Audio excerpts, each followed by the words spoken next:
Ang mga katrabahong hindi pa umuuwi ay nagkatinginan. Ang lalaking nagpapahirap sa akin ay nagkataong hindi pa umuuwi. Lumapit siya sa tabi ni MS, Zhao. Bumulong ng ilang salita sa kanya. Nanlaki ang maliliit na mata ni MS, Zhao. Umalis na. Hindi ba't sinabihan kitang humanap ng trabaho para sa kanya? Malungkot ang mukha ng lalaking katrabaho. Manager, naghanap po talaga ako ng trabaho para sa kanya. Pero natapos niya talaga bago matapos ang oras ng trabaho. Tapos pagdating ng oras ng uwian, agad na siyang umalis. Narinig ito ni MS, Zhao. Puno ng kadiliman ang mamantika niyang mukha. Bukas, maghanap ka pa ng mas maraming trabaho para sa kanya. Narinig ito ng lalaking katrabaho.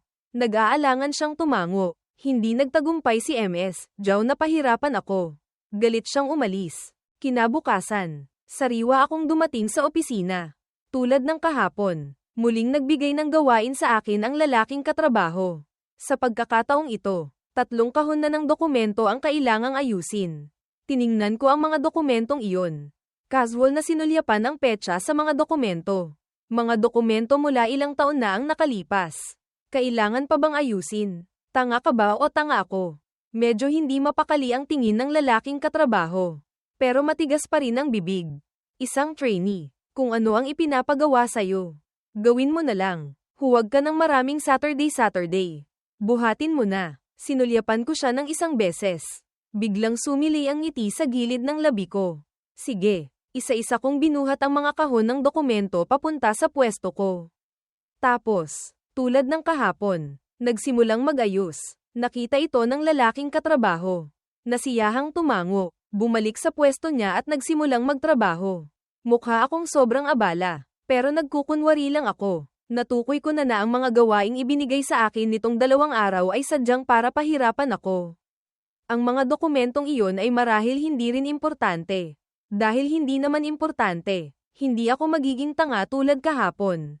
Hindi kakain ng tanghalian. Kailangang manatili sa opisina para mag-ayos ng dokumento.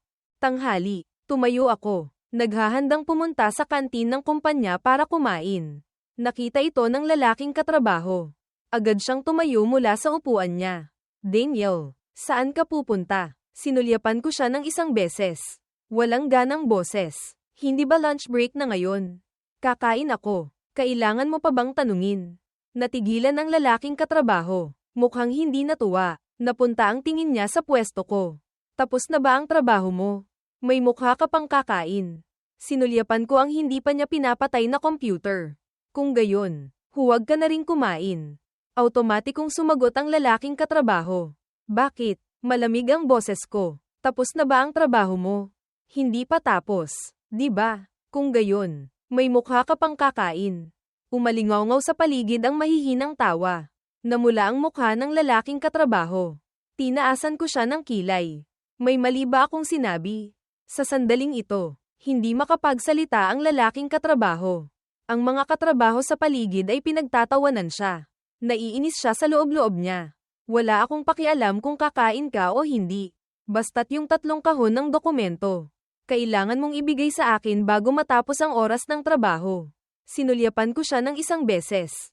Walang ganang nagsabi. Pagkasabi nyon, umalis na ako ng opisina.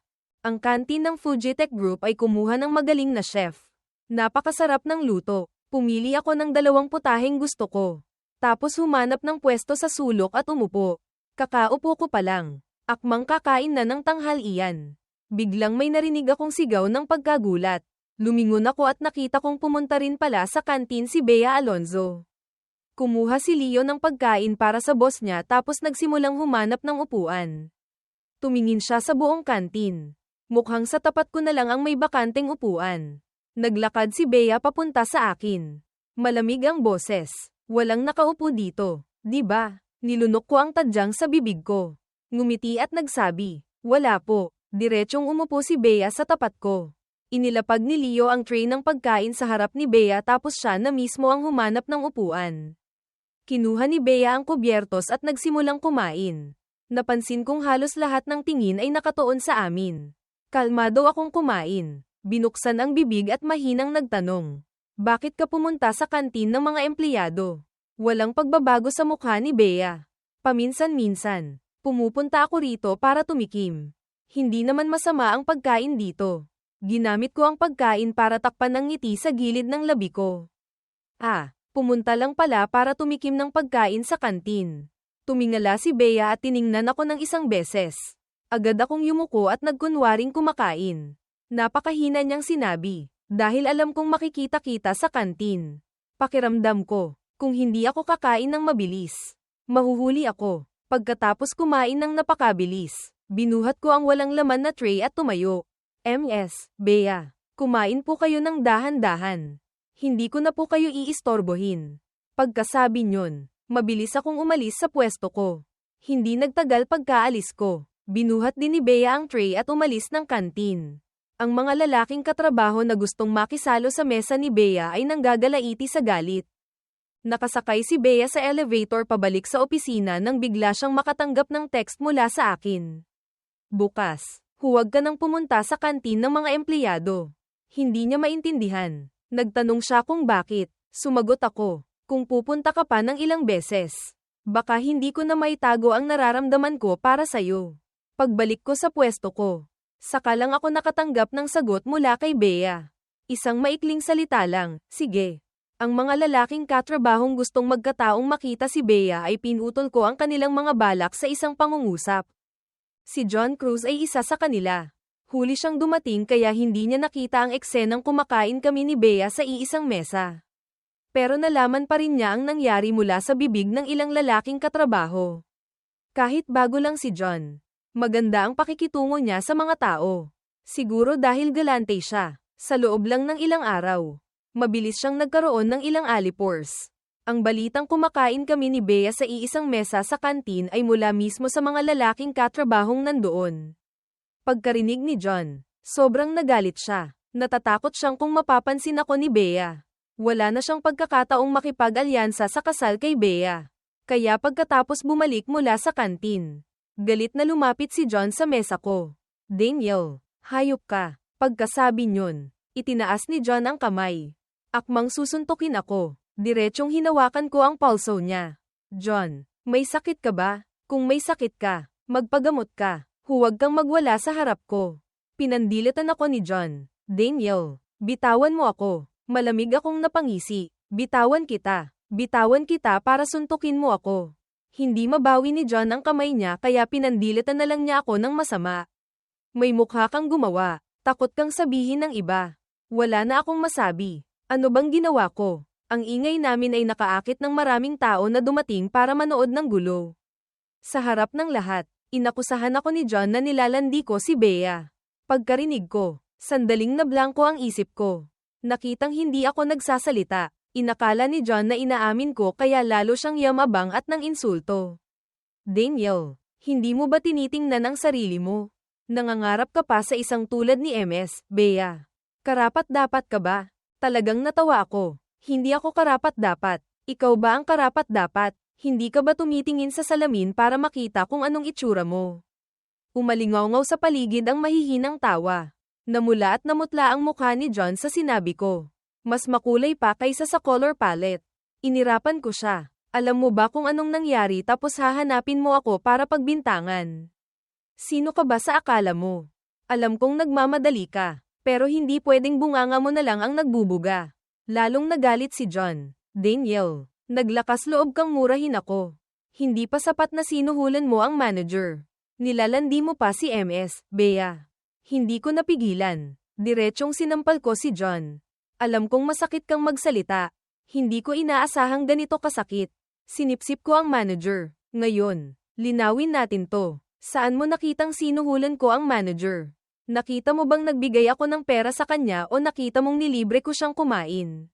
Ngayon, kung hindi mo lilinawin, hindi kita palalagpasin. Paninirang puri. Sinasabi ko sa'yo. Hindi inaasahan ni John na ganito ako kitigas. Akala niya, kapag sinabi niyang sinuhulan ko ang manager sa harap ng lahat, mawawalan ako ng mukha. Sino ba namang mag-aakala na diretsyong haharapin ko siya? Nang marinig ng mga tao na sinabi ni John na sinuhulan ko si Ms. Zhao. Isa-isa nila akong tiningnan ng may hindi normal na tingin. Subalit, nang makita nilang matapang kong hinarap si John, isa-isa rin silang natigilan. Yutal-yutal si John. Hindi siya makapaglabas ng litrato o video. Halatang sinasadya niyang dungisan ang pangalan ko. Isang mas matandang babaeng katrabaho ang hindi nakatiis at nagsalita. John, nakita mo ba talaga ng sarili mong mga mata na sinuhulan ni Daniel ang manager? Pwedeng lumaki ang bagay na ito. Pwedeng hindi. Huwag ka namang basta-basta na lang magsalita at man-ira ng tao. Sumang-ayon din ang isang babaeng katrabaho na hindi gusto si John. Oo nga, kung ikaw ang pinagbintangan ng iba na nanunuhol sa manager. Masaya ka ba? At ang mga lalaking katrabaho na nanunood lang ng gulo ay nagsimulang umawat. Tama na. Nasa iisang department lang naman tayo. Sa susunod, magkikita't magkikita pa rin tayo. Tiningnan ko ang lalaking katrabahong umaawat.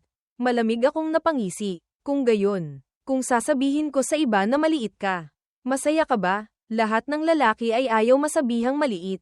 Isang pangungusap ko lang ang direktang nagpatigil sa lalaking katrabahong iyon. Ang ilang gustong umawat, nang marinig ito, ay nanahimik na rin. Tumingin ako kay John. Takot na siya at mapatla na ang mukha. Binawi ko ang kamay niya. Sinabi ko ng may otoridad. Hangji ka ng tawad sa akin. Puno ng hindi makapaniwalang mukha si John. Tiningnan niya ako. Gusto mong humingi ako ng tawad sa'yo? Bakit? Malamig kong tinanong pabalik. Pinagbintangan mo ako ng walang ebidensya. Hindi ba ako karapat-dapat sa isang paumanhin? Sobrang ayaw ni John. Sakto naman. Lumabas si MS, Zhao mula sa opisina. Anong ginagawa nyo? Nagkukumpulan kayo dito. Masyado bang kaunti ang trabaho nyo? Agad na nagsiyalisan ang mga nanunood ng gulo. Sa lugar, kami na lang ni John ang natira. Napunta ang tingin ni MS, Zhao sa amin. Tapos sa akin ay isang matinding pagsisi. Daniel, ikaw na naman ang gumagawa ng gulo. Sinasabi ko sa'yo. Kung magpapatuloy ka pa ng ganito, pagkatapos ng probationary period, lumayas ka. Sinulyapan ko si MS, Zhao ng isang beses. Umirap. Tanga ka ba? Ganoon kasimpleng bagay hindi mo makita. Hindi kaya binili mo lang ng pera ang posisyon mong manager.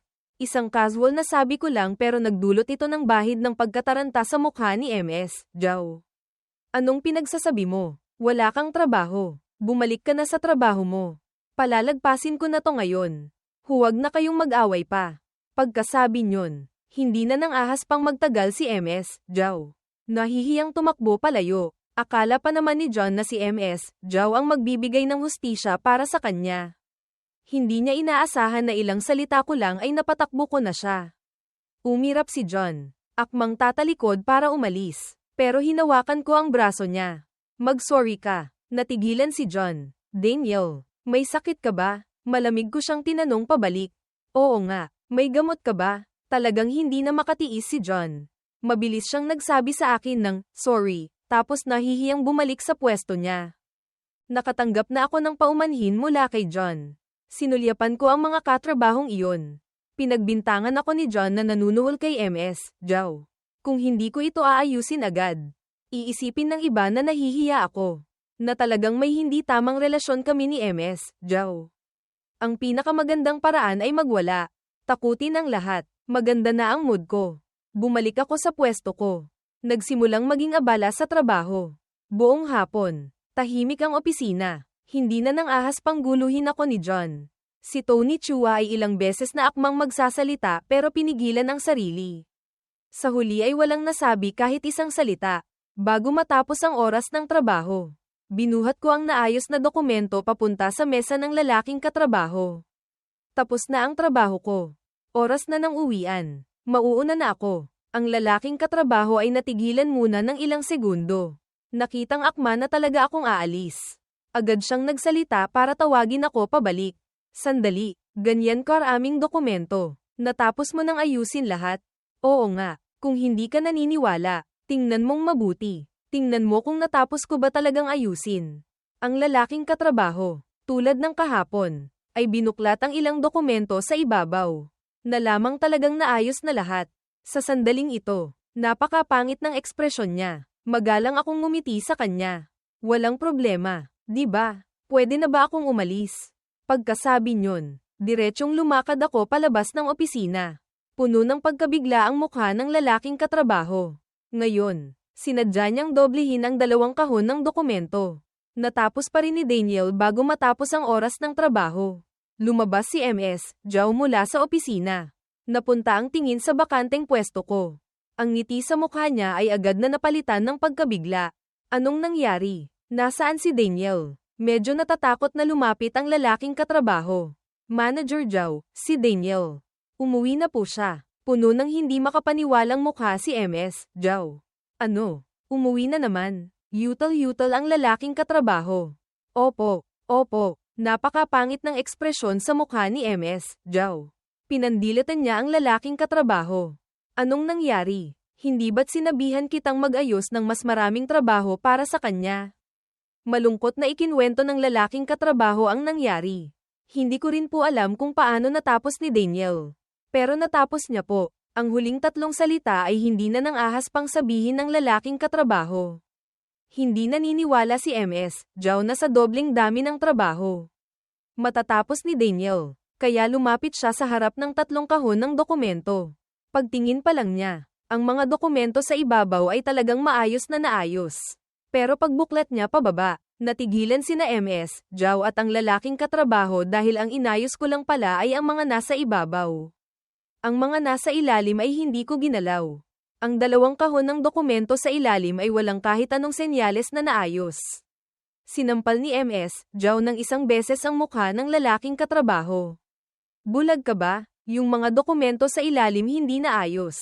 Hindi mo ba nakikita? Hindi rin inaasahan ng lalaking katrabaho na gagawin ito ni Daniel.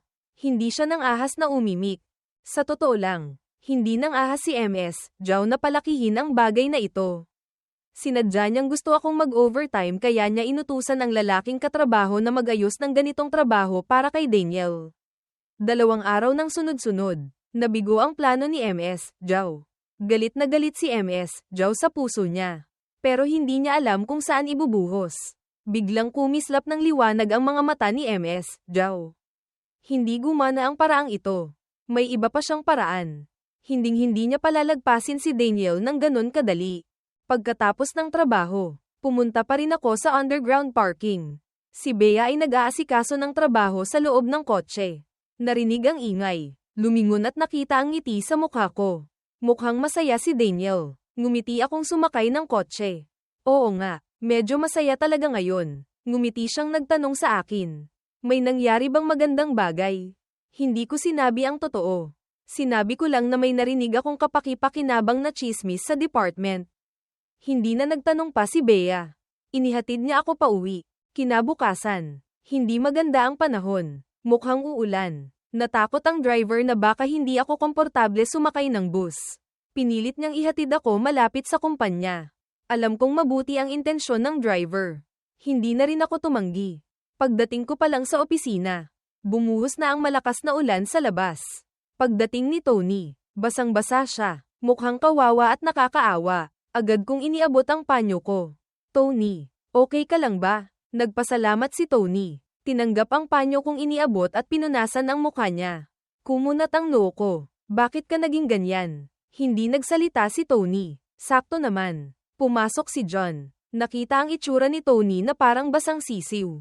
Isang peking ngiti ang lumitaw sa mukha niya. Tony, pasensya na ha. Masyadong malakas ang ulan kanina. Baka hindi ka nakita ng driver namin kaya natalsikan ka ng tubig. Saka ko lang nalaman na kaya pala ganito kawawa si Tony ay dahil kay John. Akma akong lalapit para kausapin si John. Pero pinigilan ako ni Tony. Ngumiti siya kay John. Okay lang. Hindi naman sinasadya ng driver nyo. Pupunasan ko lang to. Okay na. Pagkasabi nyon, tumingin si Tony sa akin. Daniel, pwede mo ba akong samahan sa CR? Tumango ako. Sumunod kay Tony papunta sa CR. Sa loob ng CR, tiningnan ko si Tony nang may pagka-helpless. Inaayos niya ang nadumihan niyang damit. Hindi ko maintindihan. Nagtanong ako kay Tony, bakit hindi mo ako pinatulong sa'yo kanina? Huminto ang pagpunas ni Tony sa damit niya. Yumuko. Hindi nagsalita. Matagal na panahon bago nagsalita si Tony. Daniel, alam kong mabuti ang intensyon mo. Pero sa katayuan natin, hindi natin kayang kalabanin si John. Napabuka ang bibig ko pero walang salitang lumabas. Ang itsura ni Tony ngayon ay nagpapaalala sa akin ng dati kong sarili.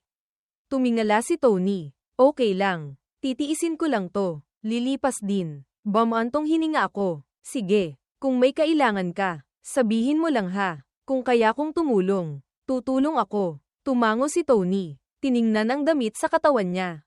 Magkasing laki lang tayo. May extra akong damit. Isuot mo na lang. Umiling si Tony. Hindi na kailangan. Nagdala ako ng sarili kong pamalit. Nagulat akong tumingala sa kanya ng isang beses. Ngumiti si Tony. Yung sinabi mo nung araw ng interview ang nagbigay sa akin ng ideya. Tumango ako. Mabuti yan. Magandang bagay ang pagiging handa. Sinamahan ko si Tony na magpalit ng damit tapos lumabas na kami. Pagkatapos ng nangyari kahapon, hindi na ako ginulo ng lalaking katrabaho ngayon. Binigyan ako ng ilang normal na gawain. Lahat ay natapos ko ng higit pa sa inaasahan. Bago matapos ang oras ng trabaho, tiningnan ko ang malakas na ulan sa labas ng bintana. Bumantong hininga ako. Nililigpit ko na ang gamit ko. Naghahandang umalis. Biglang lumabas si MS, Zhao mula sa opisina. Sinulyapan niya ako. Ang maliliit niyang mata ay kumislap ng kalkulasyon. Teka lang muna lahat. May sasabihin lang ako ng ilang salita. Huminto ang lahat sa kanilang ginagawa. Narinig nilang sinabi ni MS, Zhao. Yung 3 bagong trainee. Ilang araw na sila sa department natin. Nagpa-reserve na ako ng kwarto sa restaurant mamayang gabi. Magdaraos tayo ng welcome party para sa kanila. Ano sa tingin nyo? Lumitaw ang hindi pagsang-ayon sa mga mata ng lahat. Pero sa harap ni MS, Zhao. Hindi sila nang ahas na magsalita. May sumang-ayon na sip-sip ni MS, Zhao.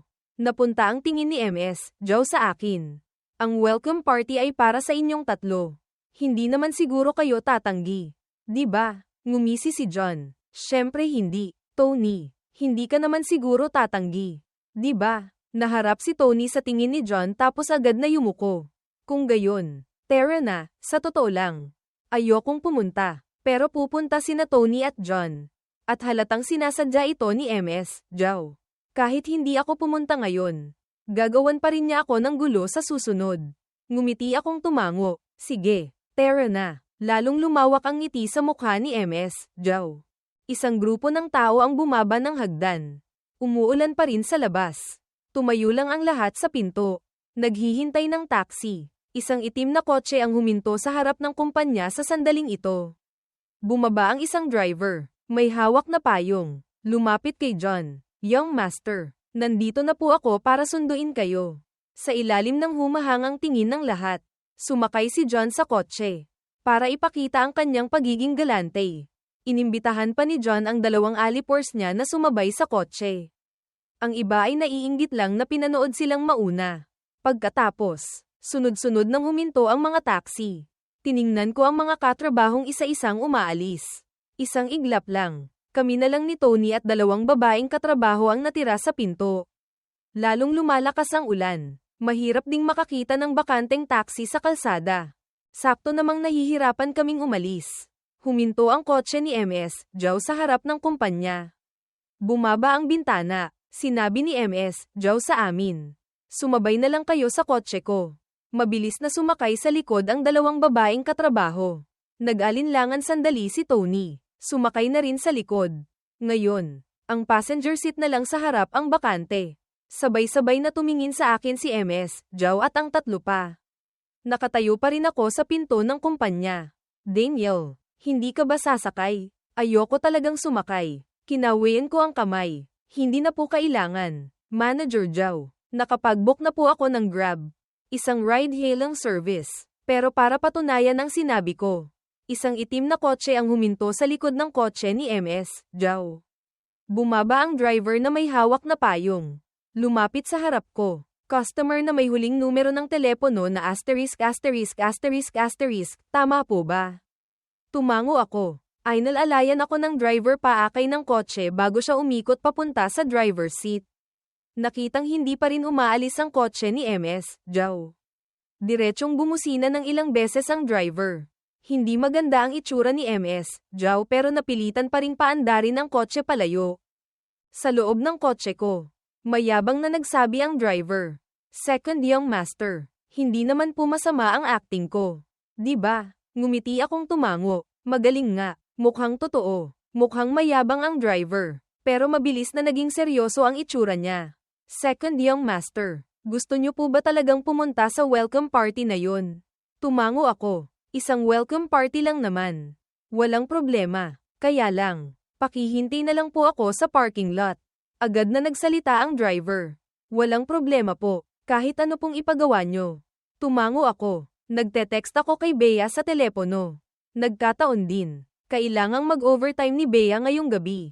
Hindi ko pa nasasabi sa kanya na pupunta ako sa welcome party. Nakatanggap na ako ng balita na hindi kami sabay makakauwi. Nag-isip ako sandali, pansamantalang itinago ko muna ang bagay na ito. Nagpa-reserve na si MS, Joe ng private room sa restaurant. Tila para ipagyabang ang kanyang yaman. Isang medyo sikat na restaurant sa Syudad A ang pinili niya. Natigilan ang mga taga-sales department. Isang welcome party lang naman. Kailangan bang ganito ka-engrande? Napuno ang isang malaking mesa ng mga tao. Para maiwasang makatabi si MS, Joe. Maaga kong hinayla si Tony para umupo sa gilid. Diretsyong umupo si John sa tabi ni MS, Joe. Hindi ko alam kung guni-guni ko lang ba. Pero pakiramdam ko, medyo may pag-iingat si MS, Joe kay John. Pagkaupo, lagi akong alisto. Lihim na tinitingnan si MS, Joe. Pagkatapos umorder ng lahat, itinaas ni MS, Joe ang baso ng alak at tumayo. Isa-isang kinuha rin ng lahat ang kanilang mga baso ng alak. Wala akong magawa. Kinuha ko rin ang baso ng alak. Nagsalita ng ilang magagandang salita si MS, Joe tapos nagsimulang mag-alok ng alak. Dahil sa respeto kay MS, Joe bilang manager. Hindi rin ng ahas na hindi uminom ang lahat. Ako lang ang hindi uminom. Kung paano ko itinaas, ganoon ko rin ibinaba. Nakita ito ni John. Nagsalita siya ng may pang-iinis. Daniel, bakit hindi ka umiinom? Hindi naman yata tama yan. Ibinaba ko ang baso ng alak. Tumingala sa kanya. May patakaran bang nagsasabing kailangan kong uminom ng alak? Natigilan si John pero matigas pa rin ang bibig na nagsabi. Lahat umiinom. Ikaw lang ang hindi. Kailangan mo bang maging ganyan ka, Cage? Malamig ko siyang sinulyapan ng isang beses. Gusto mo akong i-guilt trip? Hindi pa nakakapagpaliwanag si John. Narinig niya akong nagpatuloy. Sayang lang. Wala akong moralidad. Tigilan mo na. Namula sa galit si John. Daniel. Nakita ito ni MS, Joe. Nagmamadali siyang tumayo para umawat. Daniel. Ngayon. Total welcome party naman ito na inihanda para sa inyo. Kung gayon, bigyan mo naman ako ng konting respeto. Isang baso lang. Pwede ba? Tiningnan ko siya ng isang beses. Itong basong ito, kailangan ko ba talagang inumin? Hindi nagbago ang ngiti sa mukha ni MS, Joe. Pero ang tono niya ay puno ng pagbabanta. Kung gusto mo pang magtrabaho sa department na ito, hindi mo naman siguro tatanggihan ang kaunting respeto na ito sa akin. Di ba? Tiningnan ko si MS, Joe ng isang beses. Tumango ako, pero hindi ko kinuha ang baso ng alak sa mesa. Kundi naghulog ako ng isang tableta sa basong iyon. Pagkatapos ay inilapag ko ang bote ng gamot sa mesa. Ang mga nakaupo malapit ay makikita ang pangalan ng gamot na nakasulat doon, cephalosporin. Isang antibiotic. Diretsyong nanigas ang ngiti ni MS, Joe sa mukha niya. Si John naman ay tiningnan ako ng may nagugulat na itsura. Kinuha ko ang baso ng alak na may halong antibiotic. Marahang inalag ito. Manager Joe. Itong basong ito, kailangan ko ba talagang inumin? Napakapangit ng itsura ni MS, Joe. Hindi siya sigurado kung antibiotic nga ba ang inihulog ni Daniel sa baso o hindi. Paano kung niloloko lang siya ni Daniel? Pero paano kung totoong antibiotic nga ang nasa basong iyon? Gusto lang ni MS, Joe na gumawa ng gulo. Ang orihinal na balak niya ay kumuha lang ng ilang hindi magagandang litrato ni Daniel para mapahiya siya. Pero mahal pa rin niya ang buhay niya. Hindi siya nang ahas na sumugal kaya napilitan lang siyang umupo ng may pagkadismaya. Hindi na nang ahas pang mamilit pa. Inilapag ko ang basong iyon sa mesa. Hindi ininom. Hindi rin itinapon. Hinayaan ko lang doon. Si Tony, na nakaupo sa tabi ko, ay tulalang pinanood ang mahusay kong diskarte. Daniel, yung tableta kanina, peke lang yun, di ba? Hindi yun antibiotic. Tama. Lumingon ako at tiningnan si Tony Chua ng isang beses. Sumilay ang ngiti sa gilid ng labi ko. Tunay na antibiotic yun. Ugali kong magdala ng gamot sa sarili ko. Bakit? Natigilan si Tony. Daniel, Kung pinilit ka talaga ni manager kanina na inumin yung basong yun. Anong mangyayari? Tumingin ako kay Tony. Nag-aalangan siyang magsalita. Kung ayaw mong sagutin, okay lang. Nagkibit balikat ako. Hindi naman sa ayaw kong sagutin. Kung pinilit talaga ako ni MS, Joe kanina na inumin yung basong yun. Magre-resign ako bukas. Nanlaki ang mga mata ni Tony sa gulat. Hindi makapaniwalang nakatingin sa akin. Seryoso ka ba? Seryoso akong tumango. Tapos biglang natawa. Syempre, biro lang. Hindi naman naabot sa ganoon. Ang pinakamalala, itatapon ko lang yung alak sa mukha ni MS, Joe. Ang tono ko ay kalahating totoo. Kalahating biro. Hindi rin sigurado si Tony kung nagbibiro ba ako o hindi. Dahil hindi ako napilit na uminom ng alak. Hindi pa rin maganda ang itsura ni MS, Joe. Sumenyas siya sa lalaki sa tabi niya. Naintindihan ng lalaking katrabahong iyon. Kumuha ng isang bagay mula sa bulsa niya. Mahigpit na hinawakan sa palad. Tapos lumapit siya sa aming tatlo dala ang baso ng alak. Halika, halika, halika. Iinom ako sa inyo. Daniel, hindi ka makakainom ng alak. Pwede namang soft drinks, di ba? Pagkasabi niyon, kumuha ang lalaking katrabaho ng isang walang laman na baso mula sa mesa tapos mabilis na nagsalin ng isang basong fruit juice. Yung bagay na hawak niya ay sinamantala ang pagkakataon na ihulog doon. Iniabot ng lalaking katrabaho ang fruit juice sa harap ko, pero hindi ko ito tinanggap. Puno ng pagkailang ang mukha ng lalaking katrabaho. Sa sandaling ito, lumabas na naman si John Cruz para umawat. Daniel, inaalok ka na nga ng fruit juice. Hindi mo pa rin iinumin. Masyado ka namang walang respeto. Tumingin ako kay John. Binibigyan kita ng respeto.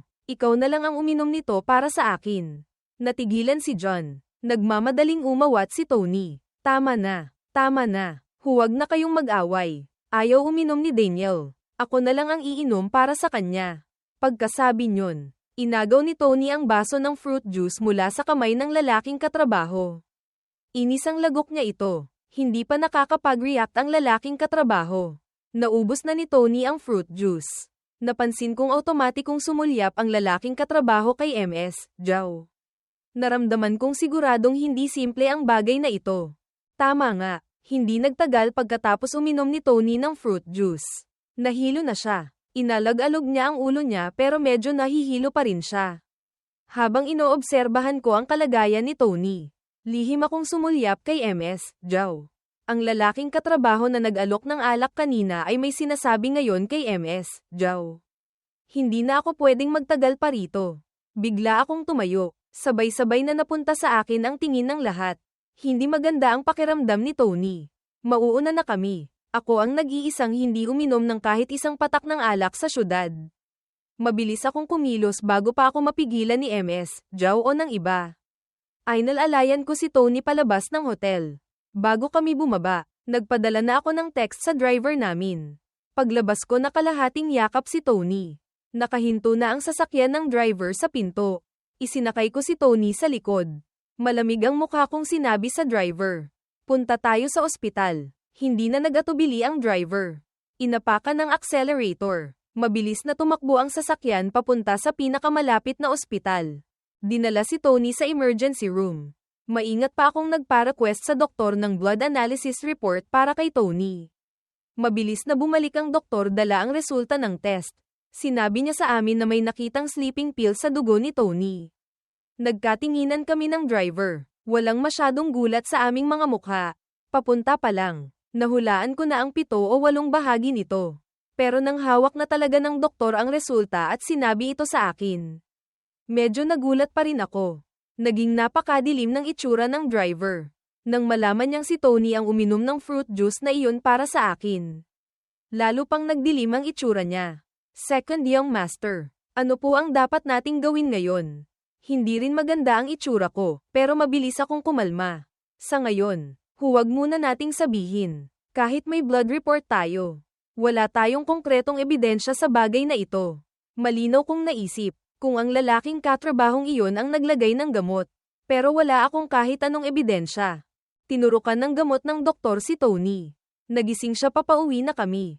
Pagmulat ni Tony ng mata, nalaman niyang nakaupo siya sa isang kotse. Medyo naging alerto siya noon. Nag-aalala akong nagtanong sa kanya.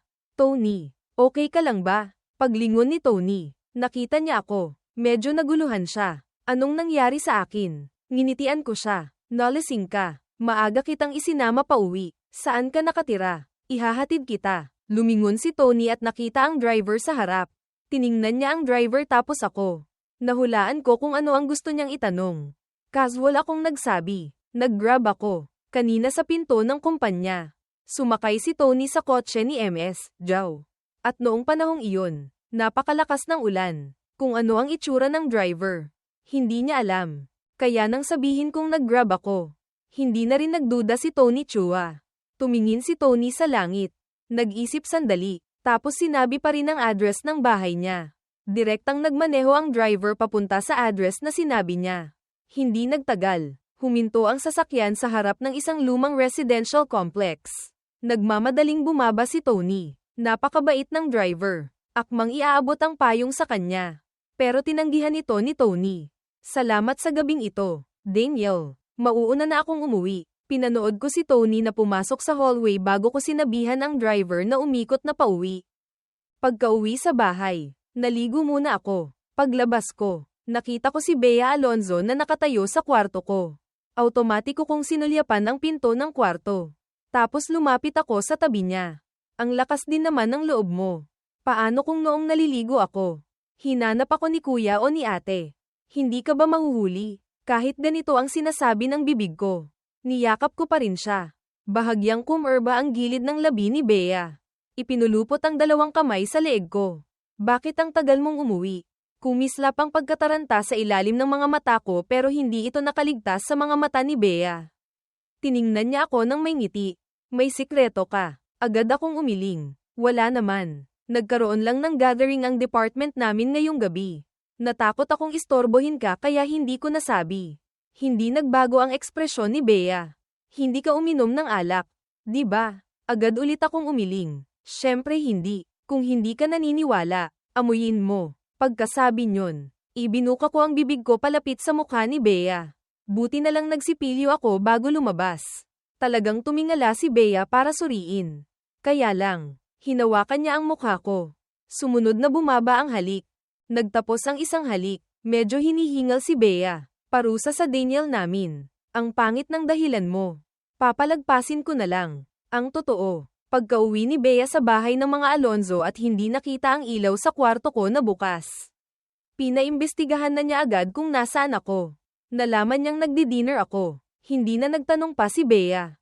Kanina, gusto niya lang akong tingnan. Nagkayakap kami sandali sa kwarto. Kailangan nang bumalik ni Bea sa kwarto niya para magtrabaho. Ako naman ay nag-iisip kung paano aayusin ang tungkol kay MS, Jow. Ang totoo. Ang pinakamaganda at pinakadirektang paraan ay hayaan si Bea ang kumilos. Pero mas gusto kong ako mismo ang gumanti. Pagkatapos ng welcome party ng gabing iyon, nanahimik sandali si MS, Jow at ang mga alipors niya. Hindi kumikilos si MS, Jow. Wala akong paraan para makakuha ng ebidensya laban sa kanya. Kaya pinili ko ring maghintay muna. Nang araw na iyon, bago matapos ang oras ng trabaho. Tinawag ako ni MS, Jow sa opisina niya. Pagpasok ko pa lang, nagsalita na si MS, Jow. Mamaya pagkatapos ng trabaho, huwag kang umalis. Sumama ka sa akin para makipagkita sa kliyente. Kumunat ang noo ko. Malamig ang boses. Pasensya na po, Manager Jow. Hindi po ito trabaho ng isang trainee na tulad ko. Tiningnan ako ni MS, Jow. Sumilay ang ngiti sa gilid ng labi niya. Sige, kung hindi ka pupunta. Si Tony na lang ang isasama ko. Siguradong matutuwa siyang sumama sa akin. Mukhang napakakumpiyansa ni MS, Jow. Tamad siyang sumandal sa upuan sa likod niya. Daniel, manager ako. Mas pinapahalagahan kita palagi. Mas malakas ka kay Tony nang higit pa sa kaunti. Nasa probationary period ka pa lang. Isasama na kita para makipagkita sa kliyente. Makikita mo kung gaano kita pinapahalagahan. Ito ay treto na wala sina Tony at John Cruz. Hindi ako umimik, pero ang mukha ko ay malamig na hindi may pinta. Hindi rin ito pinansin ni MS, Jow. Sige, lumabas ka na. Pagkalabas ko, nagkunwari akong walang nangyari. Bumalik ako sa pwesto ko. Mausisang nagtanong si Tony, Daniel, bakit ka pinatawag ni manager? Tiningnan ko siya. Biglang nagsabi ng isang hindi maintindihang pangungusap. Tony, kung gagamitin ni MS, Zhao ang trabaho bilang dahilan para ayain kang lumabas. Kailangan mong mag-ingat. Naiintindihan mo ba? Tulalang tiningnan ako ni Tony. Daniel, anong nangyayari sa'yo? Bakit ka kinakabahan? Sa tingin ko, ang ekspresyon ko ngayon ay siguradong napakaseryoso. Ay pangako mo sa akin. Kung pwede kang hindi pumunta. Huwag kang pumunta. Naiintindihan mo ba? Agad ding naging seryoso si Tony. Naiintindihan ko. Pero bakit naman ako aayain ni Manager Zhao na lumabas gamit ang trabaho? Bakit kaya, Daniel? Kanina sa opisina, pinutol ko siya. Hindi. Nakikita mo naman. Nitong mga nakaraan, tina-target ako ni MS, Zhao. Dati, nainis ko siya sa opisina. Nagtatanim siya ng galit. Tinawag niya ako kanina para pagalitan. Tiningnan ako ni Tony ng matagal bago siya nakahinga ng maluwag at ngumiti. Yun lang pala. Akala ko naman kung ano na. Daniel, huwag mong sabihing madaldal ako. Pero total si Manager Zhao ang direct superior natin. Mas mabuti pa ring huwag mo siyang kalabanin. Nasa kanya pa rin ang desisyon kung makakapasa tayo sa probationary period. Tumango ako. Sige, naiintindihan ko na. Mag-iingat ako. Hindi na nagsalita pa si Tony. Mabilis siyang bumalik sa pwesto niya. Iniisip ko pa rin ang sinabi ni MS, Zhao. Iniisip ko rin kung paano ko sasabihin kay Bea na hindi na ako sasabay sa kanya pauwi. Bilang resulta, bago matapos ang oras ng trabaho, nakatanggap ako ng text mula kay Bea. May dinner kami ni na Sofia at sila mamayang gabi. Baka hindi kita masasamahan. Sumagot ako sa kanya. Okay lang. Kaya ko namang umuwi mag-isa. Magsaya ka na lang sa gathering nyo. Pagkatapos makita ni Bea ang sagot ko. Tila hindi siya masyadong nasiyahan. Pero agad na nasundan ng text ko. Uminom ka lang ng kaunti. Masama sa kalusugan. Nakita ang pag-aalala ko. Bahagyang kumerba ang gilid ng labi ni Bea. Nawala ang hindi niya kasiyahan kanina. Pagkatapos ng trabaho, bigla akong inimbitahan ni Tony na sumama.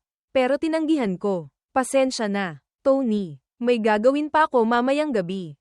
Mauna ka na. Tiningnan ako ni Tony ng isang beses. Sa huli ay tumango. Sige, mauuna na ako. Pagkaalis ng halos lahat ng tao sa opisina. Saka lang lumabas si MS, Zhao mula sa opisina niya. Pero pagkakita niya sa akin, medyo hindi maganda ang itsura niya. Hindi ba't sinabihan kitang maghanda ng maayos? Mamaya, puro importanteng kliyente ang makikita natin. Walang pakialam akong nagkibit-balikat. Mahirap ako. Hindi ako makakabili ng mamahaling damit. Pwedeng ganito na lang ako pumunta. O uuwi na lang ako. Tutal, umuwi na rin si Tony. Pwede pa bang tawagan siya ni MS, Zhao pabalik? Nakita ko ni MS, Zhao na ganito. Sumakit ang dibdib niya sa galit. Pero para sa malaking bagay mamayang gabi, nagtiis pa rin siya. Akma pa akong magsasalita. Bilang resulta, parang alam ni MS, Zhao kung ano ang sasabihin ko. Hindi na kailangang tumawag ng kotse. Sumakay ka na lang sa kotse ko. Nag-isip ako sandali, hindi ako tumanggi. Kaya lang, pagkasakay ko sa kotse, diretsong umupo ako sa likod. Hindi man lang pumunta sa passenger seat. Lalong nagdilim ang mukha ni MS, Zhao. Pero wala siyang masabi. Diretsong inutusan ko si MS, Zhao na parang driver. Pagkasakay ko sa kotse, nagpadala ako ng text sa driver ng bahay. Sinabihan siyang sumunod sa amin. Kahit laging handa ako kay MS, Zhao. Masyadong maraming hindi inaasahan sa party. Kailangan ko pa ring maghanda ng dagdag. Mabilis na huminto ang sasakyan sa harap ng isang hotel. Kumislap ng lamig ang mga mata ko. Makikipagkita sa kliyente pero sa hotel. Tanga ba si MS, Zhao o iniisip ni MS, Zhao na tanga ako? Naunang bumaba si MS, Zhao. Nakitang nakaupo pa rin ako sa kotse at hindi lumalabas. Sumili ang ngiti sa gilid ng labi niya. Bumaba ka na. Huminga ako ng malalim. Bumaba ng kotse. Sumunod kay MS, Zhao papasok ng elevator. Dumiretso kami sa ika-9 na palapag. Tumayo sa harap ng pinto ng isang private room. Ngumiti si MS, Zhao at itinulak ang pinto ng kwarto. Agad na lumantad sa paningin ko ang eksena sa loob ng kwarto. May ilang lalaking nakaupo sa loob. May ilang babaeng sexy ang pananamit. May isang may hawak na kamera. Tila may kinukunan. Pagbukas pa lang ng pinto, Naramdaman kong napunta sa akin ang tingin ng lahat. Naiinis akong kumunat ang noo. Dinala ako ni MS, Zhao papasok ng kwarto. Diretsyong hinayla sa upuan sa tabi ng isang babae. Sinenyasan akong umupo, pero hindi ako sumunod sa script. Pumili ako ng pinakamalayong pwesto para umupo. Magalang pero may distansyang ngumiti. Isa lang po akong maliit na trainee. Okay lang po kahit saan ako umupo. Di ba? Kahit medyo hindi natuwa si MS, Zhao. Nakitang hindi tumutol ang mga taong iyon. Hindi na rin siya nagsalita pa. Nakatuon ang tingin ng lahat sa akin. Sa tabi ni MS, Zhao ay nakaupo ang isang babaeng nasa katanghaliang gulang. Naghagis siya ng isang baraha. Tinitigan niya ako nang may pagnanasa ng matagal. Ngumiti at nagsabi kay MS, Zhao. MS, Zhao. Hindi masama ang itsura ng batang ito. Mas magaling pa kaysa sa mga dinala mo dati. Ang babaeng nasa katanghaliang gulang na kausap ni MS, Zhao ang pinakamakapangyarihan sa grupo nila. Kaya kapag kinakausap siya ni MS, Zhao ay automatikong may halong pagsisipsip. MS, Zhao. Ito po ang bagong trainee sa department namin. Ang pangalan po niya ay Daniel Cruz. Nagulat si MS, Zhao. Apelyidong Cruz. Tila alam ni MS, Zhao kung ano ang gusto niyang sabihin. Lumapit siya at may binulong sa tainga niya. Nakita ko na lang na lalong lumawak ang ngiti sa mukha ni MS, Zhao. Sigurado ka ba? Tumango si MS, Zhao. Sigurado po ako. MS, Zhao. Huwag po kayong mag-alala. Binigyan ni MS, Zhao si MS, Zhao ng isang mapaghangang tingin. Itinaas ang baso ng alak at lumapit sa akin. Maaga ko nang nakita ang interaksyon nila ni MS, Zhao. Nagkunwari akong walang alam. Lumapit si MS, Zhao sa tabi ko. Isang kamay ang may hawak na baso ng alak. Isang kamay ang marahang ipinatong sa likod ng upuan ko. Tila gustong yamakap. Ang matapang na amoy ng alak ay nagtulak sa aking gustuhin siyang suntukin ng 2 beses. Sinabi ko sa sarili ko. Matatapos din ito agad. Tinitigan ako ni MS, Zhao nang malapitan. Naramdaman niyang medyo pamilyar ang mukha ko. Naapektuhan ng alak ang bilis ng pag-iisip ni MS, Zhao. Pinukaw nito ang kasakiman sa puso niya. Itinaas ni MS, Zhao ang baso ng alak sa harap ko. Halika, halika, inom ka ng isang baso. Ngumiti akong tumanggi. Pasensya na po, hindi po ako marunong uminom ng alak. Natigilan muna si MS, Zhao tapos ngumiti nang nakapikit ang mga mata. Okay lang, ang mga baguhan ay hindi talaga marunong. Pero masasanay ka rin. Halika, tuturuan kita. Pagkasabi niyon, idinikit ni MS, Zhao ang baso ng alak sa bibig ko. Tila gustong yamakap sa akin. Bigla akong tumayo, umingit ang upuan. Sabay-sabay na napunta sa direksyong ito ang tingin ng lahat. Bihasa kong ipinasok ang kamay ko sa bulsa. Napansin ni MS, Zhao kung ano ang gagawin ko. Agad siyang sumigaw. Sandali, pero huli na ang lahat. Diretsyong nilunok ko ang isang tableta ng cephalosporin tapos inilapag ang kahon ng gamot sa harap ni MS, Zhao. Inalag-alog ko ito. Sumilay sa gilid ng labi ko ang isang medyo masamang ngiti. Gusto niyo po bang uminom ng isang tableta? Kahit medyo lasing si MS, Zhao. May natitira pa siyang malay. Ang 2 salitang, cephalosporin, ay malinaw na nakasulat sa kahon ng gamot. Malinaw na malinaw niyang nakita ito. Hindi siya makapaniwala. Uminom ka ng cephalosporin. Tumango ako. Kung sa tingin niyo po kulang pa, pwede pa akong uminom ng isa pa. Pagkasabi niyon, akma akong iinom pa ng isa. Unang beses makakita ni MS, Zhao ng baliw na tulad ko. Hindi siya makapagsalita sandali. Galit na lumapit si MS, Zhao. Tiningnan ang kahon ng gamot sa kamay ko. Galit na galit. Daniel, huwag mong sabihin sa aking araw-araw kang nagdadala ng cephalosporin papasok sa trabaho. Nginitian ko siya. Tama po, Manager Zhao. Paano niyo po nalaman? Bigla kong natuklasan ang ibang gamit ng cephalosporin. Natigilan si MS, Zhao. Anong gamit? Ngumiti ako nang may masamang intensyon. Pigilan ng mga maruruming tao na pilitin akong uminom ng alak. Ano pa nga ba? Alam kong walang magandang salita ang maririnig mula sa bibig ko. Nagtanong pa rin ng isa pang tanong si MS, Zhao na nagpainis ng husto sa sarili niya. Pinandilitan ako ni MS, Zhao. Inamin niyang minamaliit niya ako. Dahil dito, lalo siyang ginanahang makuha ako. Ibinaba ni MS, Zhao ang baso ng alak at siya mismo ang nagsalin ng isang basong fruit juice. Iniabot sa akin. Okay lang kung hindi ka iinom ng alak. Inumin mo na lang itong fruit juice. Napunta ang tingin ko sa basong iyon ng fruit juice. Naisip ko, ito na naman. Iniabot ko ang kamay para kunin ang baso ng fruit juice tapos sa harap ng lahat. Diretsyong itinapon ko ito. Tulalang nakatingin sa akin ang lahat. Alam nila kung anong ginagawa ko.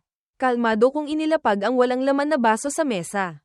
Tiningnan si MS, Chu nang may itsurang puno ng paghingi ng tawad. Pasensya na po, allergic po ako sa mangga. Natahimik ang lahat. Paulit-ulit na nasa Ira ang plano ni MS, Joe. Hindi na rin maganda ang itsura niya. Sumenyas siya kay MS, Joe. Naintindihan ni MS, Joe. Hinailan niya ako sa isang tabi. Daniel, si MS, Chu ay malaking kliyente ng kumpanya natin. Naglakas loob kang galitin siya. Mag-ingat ka, baka hindi mo kayanin ang kahihinatnan. Kahit tinatakot ako ni MS, Joe. Kalmado pa rin ako na parang walang nangyari. Ipinag-cross ko ang mga braso ko habang tinitingnan si MS, Joe. Pinanlamigan ng likod si MS, Joe sa tingin ko. Anong tinitingin-tingin mo? May nasabi ba akong mali? Napangisi ako. Manager Joe. Hindi kaya binili mo lang talaga ng pera ang posisyon mong manager. Ganoon kalaking bagay tulad ng pag-aalaga sa malaking kliyente ng kumpanya. Ipinapagawa mo sa isang trainee na tulad ko. Kapag may nangyaring hindi maganda, ako pa ang pagbabalingan ng sisi. Hindi kaya ang mga leader na tulad nyo ay puro kain-tulog lang. Nang marinig kong muli kong binanggit ang tungkol sa posisyon niya, lalong lumitaw ang pagkataranta sa mga mata ni MS, Joe. Pinandilatan ko siya. Biglang ngumiti. Manager Joe. Nagbibiro lang po ako. Huwag po kayong mag-alala. Siguradong tutulungan ko kayong alaga ang mabuti ang mga kliyenteng ito.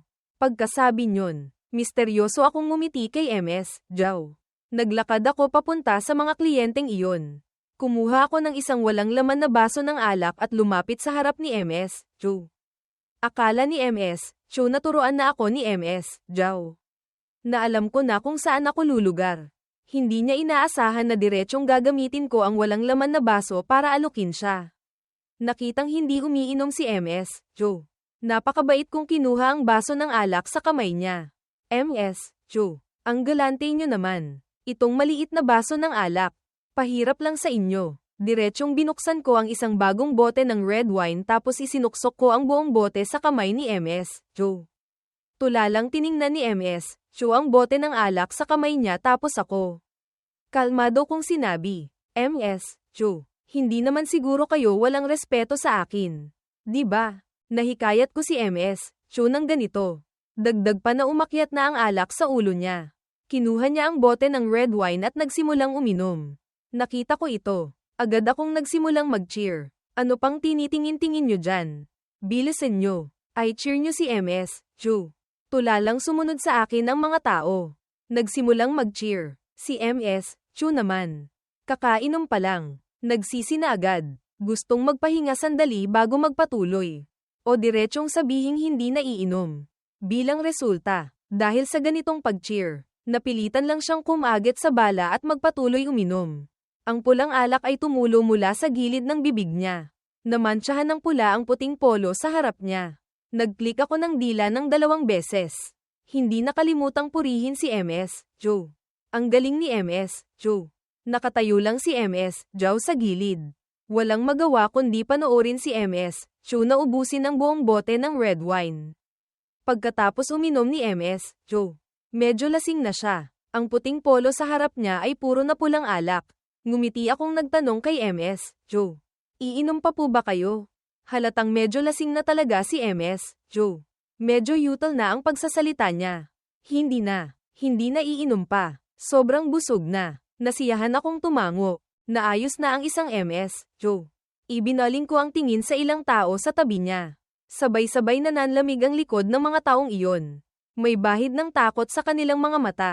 Kabaligtaran. Nakapaskil pa rin ang ngiti sa mukha ko. Kung gayon, sino naman ngayon ang susunod? Lahat sila ay umatras ng isang hakbang. Itinaas ko ang kamay ko. Idinaan ang daliri ko sa kanila. Sa huli ay huminto ito sa isang lalaking mukhang daga. Ikaw. Halos maiyak na ang lalaking iyon. Sunod-sunod siyang umiling. Hindi ako marunong uminom. Ngumiti akong nagtaas ng baso sa kanya. Okay lang. Sinabi na ng manager Zhao namin na kailangan kong asikasuhin kayong mabuti. Sabihin mo, ngayon, pula o puti ang iinumin natin. Tiningnan ng lalaking iyon ang 2 bote ng alak sa harap niya. Lumunok, itong alak ba na ito? Kailangan talagang inumin. Tumingala ako at tiningnan si MS, Zhao. Manager Zhao, tinatanong po kayo ng sir na ito. Itong alak ba na ito? Kailangan talagang inumin. Agad na nagdilim ang mukha ni MS, Zhao. Hindi ko siya binigyan ng pagkakataong magsalita. Diretsong pinagtibay ko sa lalaking iyon. Sinabi na ni Manager Zhao. Kailangang inumin. Halika, pumili ka ng isang bote. Kung gayon, pipiliin ko ang pula. Pula na lang. Nanlaki sa gulat ang mga mata ni MS, Zhao. Bago ko pa mabuksan ang bote ng pulang alak na iyon. Agad siyang nagsalita, Mr. Wu, huwag mo siyang pakinggan. Hindi pwede ang pulang alak na yan. Hindi pa nakakahinga ng maluwag si Mr. Wu. Nakita niyang diretsong binuksan ko ang bote ng puting alak. Ang ibig sabihin ng manager Zhao namin ay hindi pwede ang pula. Kailangan mong inumin ang puti. Halika, ipakita mo sa amin ang galing ni Mr. Wu. Nagsimula akong manguna sa pagpalakpak. Ang mga tao sa paligid ay malabong sumunod din sa pagpalakpak. Si Mr. Wu, sa gitna ng palakpakan ng lahat, kinuha ang bote ng puting alak na iyon. Nanginginig ang mga labing nagsimulang uminom. Nagsimula akong mag-cheer. Ang galante ni Mr. Wu. Inom pa. Uminom ng 2 lagok si Mr. Wu. Ayaw nang uminom pa. Bibigyan ko ba siya ng pagkakataong ito? Mukhang hindi marunong uminom si Mr. Wu. Ako na ang magtuturo sa kanya. Pagkasabi niyon, diretsong kumilos ako. Pinindot ko ang ilalim ng bote. Pinilit si Mr. Wu na uminom kahit ayaw niya. Ang alak sa bote ay agad na naubos ng mahigit kalahati. Nanlaki ang mga mata ni Mr. Wu. Napakabait kong huminto. Inalis ko ang bote ng alak. Diretsong blag na bumagsak si Mr. Wu sa mesa. Kumaibat-kibot ang gilid ng bibig niya. Inalag-alog ko ang kalahating bote ng alak sa kamay ko. Ngumingising tiningnan ang babaeng nasa katanghaliang gulang sa tabi ni Mr. Wu. Hindi pa naubos ni Mr. Wu. Kayo na lang ang magpatuloy. Hindi ko binigyan ng pagkakataon ang babaeng iyon. Tinanggihan. Diretsong isinuksok ko ang bote ng alak sa bibig niya. Hindi niya ako kalaban. Pinanood ko siyang ubusin ang natitirang kalahating bote ng alak. Nasiyahan akong itinapon ang bote ng alak. Ngumingising tiningnan ang ilang natitira pa. Mga sir, ano pong masasabi nyo? Alin ang iinumin? Saan pa sila mangangahas na magkaroon ng ibang iniisip? Halos magyakapan na lang sila sa panginginig. Nakita ko ito. Sumilay ang ngiti sa gilid ng labi ko. Mukhang hindi gusto ng mga sir na uminom ng alak. Kung gayon, kumain na lang tayo ng pagkain. Narinig ito ng ilang tao. Sabay-sabay silang nakahinga ng maluwag. Lumapit ako sa tabi ng isa sa kanila. Sir na ito, mayroon po ba kayong hindi kinakain sa mga pagkain sa mesa? Akala ng taong iyon pinalagpas ko na siya. Nahihirapang lumunok. Hindi ako kumakain ng kinsey. Ngumiti ako ng may kahulugan. Kaya pala espesyal na gusto ni sir na kumain ng kinsey.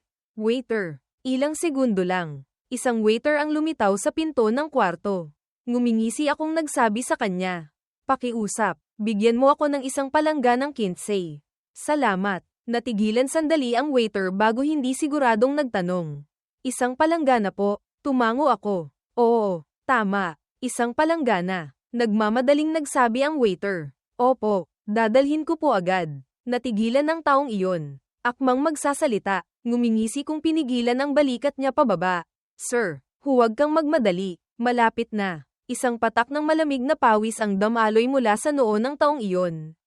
Nagpadala siya ng tingin ng paghingi ng tulong sa ilang tao doon. Pero walang nang ahas na tumayo. Mabilis lang. Dinala na ng waiter ang isang palangga ng kinsey. Nakita ng sir na iyon ang kinsey. Nagsimula na siyang makaramdam ng pisikal na discomfort. Nagkunwari akong hindi nakikita. Ako mismo ang sumandok ng isang sandok ng kinsey at iniabot sa bibig ng taong iyon.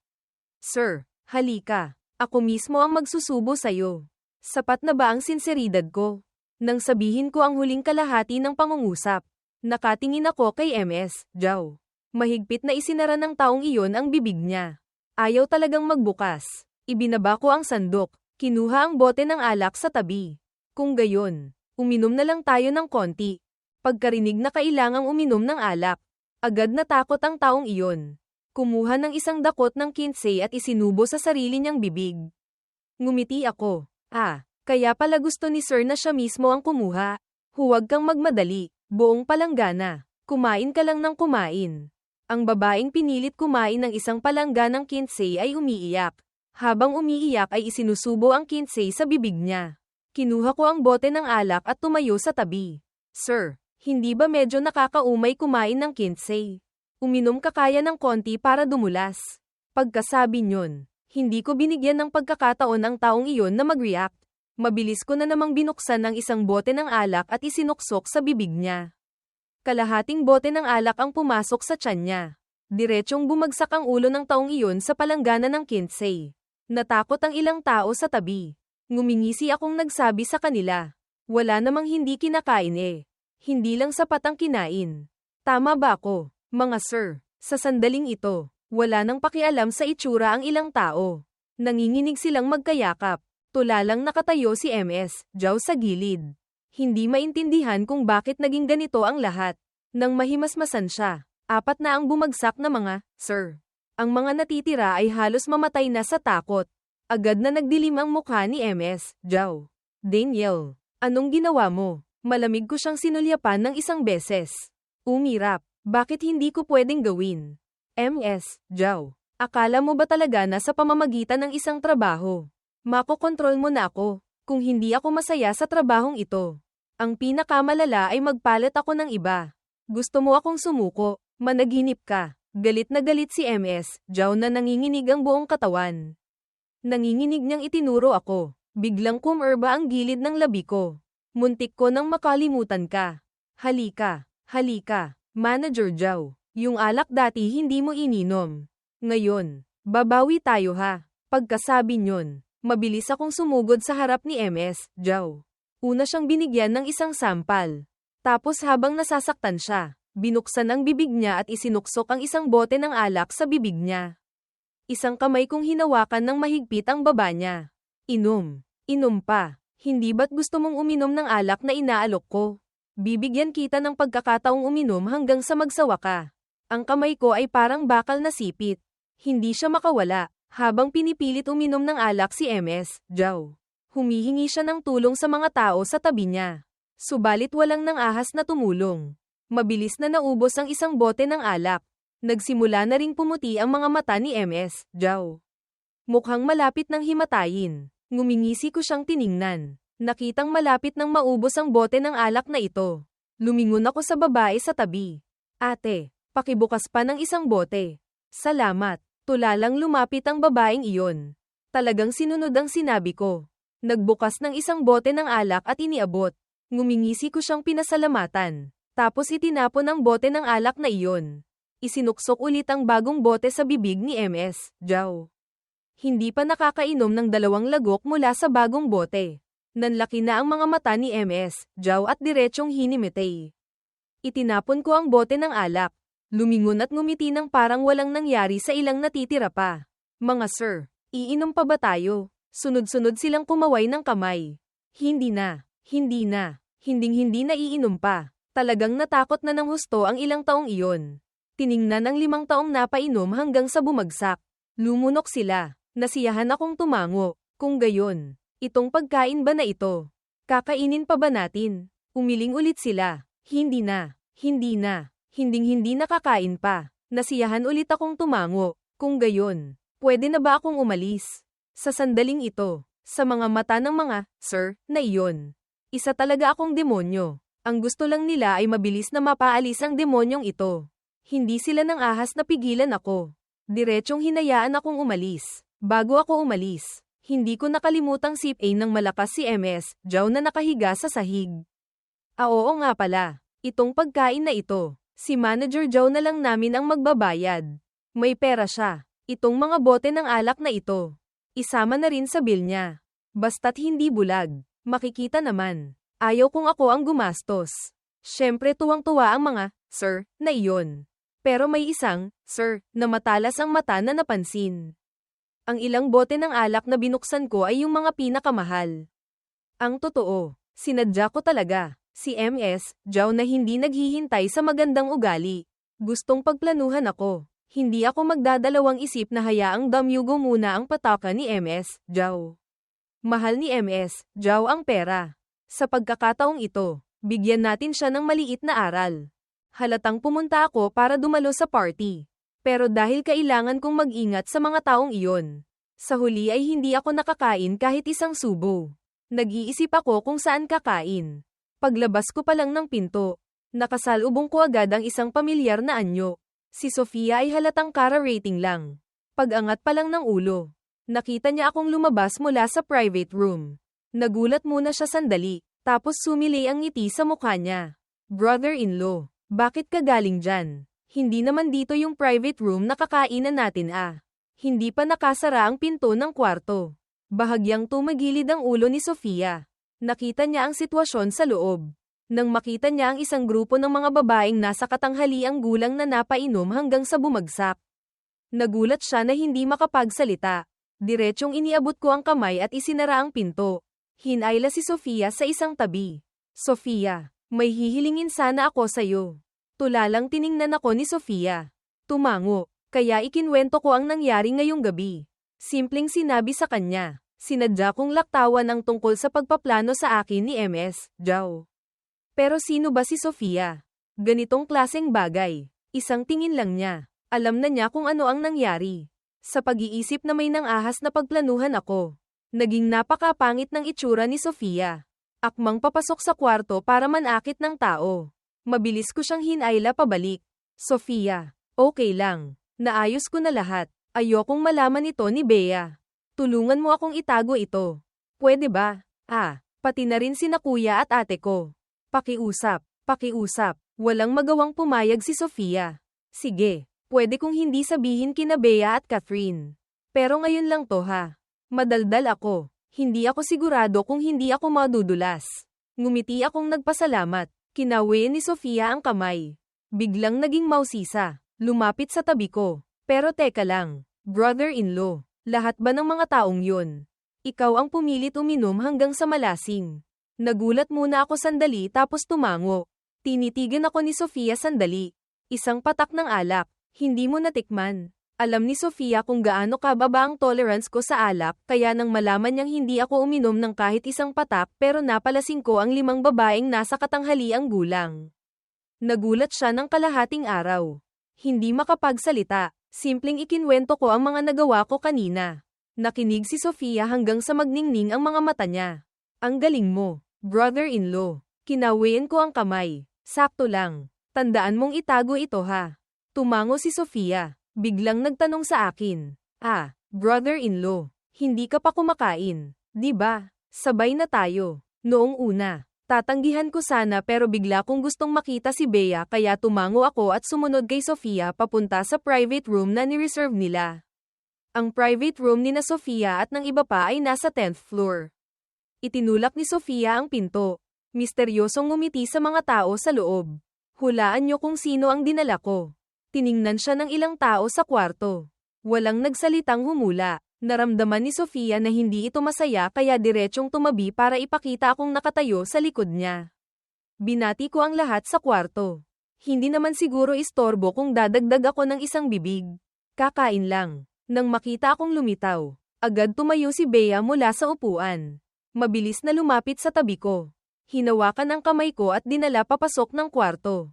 Bakit ka nandito? Hindi ba't umuwi ka na?